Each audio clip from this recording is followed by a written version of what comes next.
In this segment, you'll learn how to build a standard Synflex hydraulic hose assembly. Before beginning, be sure you're familiar with the operating instructions for your particular system.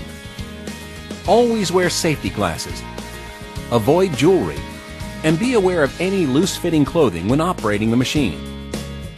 To build a Synflex hose assembly, you'll need Synflex hydraulic hose, the proper hose fittings for each end, a hose cutter, the appropriate pushers, and a swage die.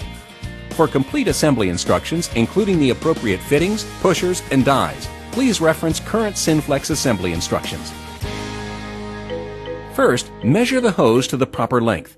The overall length of the hose assembly includes the hose ends.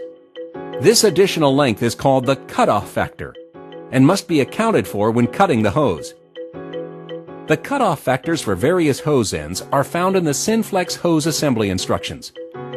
Use a non-abrasive cutting tool to cut the hose. Make sure the cut is both square and clean. Do not use an abrasive cutting tool, as this will contaminate the inside of the hose. Next, mark the insertion depth for the fitting using the information listed in the assembly instructions. Lubricate the inner surface of the hose with a lubricant compatible with the hose application. Push the hose into the fitting until it reaches the mark. Determine the proper swage die from the assembly instructions.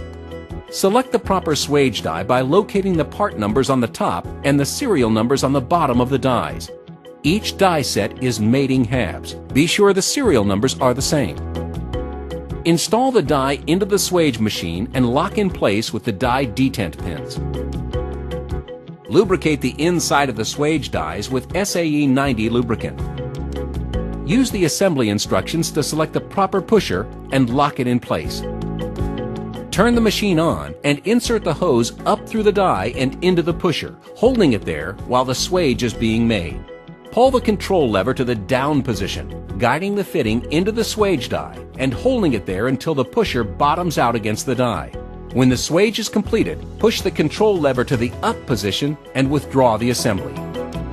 Inspect the hose for abnormalities such as fitting collapse or an overly wide die parting line. Then, inspect the swage diameter at two locations. First, at the die parting line, and then again at 90 degrees from the die. Average these two measurements to determine the final diameter. Finally, repeat the entire process for the other end of the hose for a dependable Synflex hydraulic hose assembly every time. For additional information or help with specific questions, refer to the current published assembly instructions or contact Eaton Technical Support.